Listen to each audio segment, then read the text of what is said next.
The High Court blocked a decision that would have overturned the FDA's approval of the drug that had been used now for more than 23 years. But today's ruling is only temporary. The case will now make its way through the lower courts and could eventually end up back before the Supreme Court. Mifepristone accounts for more than half of all abortions in the U.S. and has been safely used by millions of women since it was approved by the FDA in the year 2000. Samantha Cortese has more on the battle over women's rights. Sharon Rick, the White House responded to this ruling from the Supreme Court. They say they stand with the FDA, agreeing the abortion pill is safe. A small group of anti-abortion demonstrators rallied outside the Supreme Court ahead of a decision about the abortion pill mifepristone.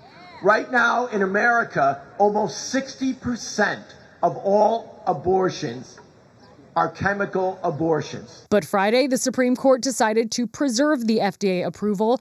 This allows mifepristone to continue circulation, while the issue of its approval, challenged by a federal judge in Texas, moves through the lower courts, possibly back up to the Supreme Court. When it comes at least to abortion drugs, the FDA has acted in what appears to be a pretty arbitrary way. Thomas Jipping with the Heritage Foundation says the case is less about the abortion debate and more about the safety protocols used by the FDA. I think we should all expect that when government agencies like the FDA make decisions, that they should follow the law. Mifepristone has been used to terminate more than 5 million pregnancies in the United States since the FDA approved it in 2000.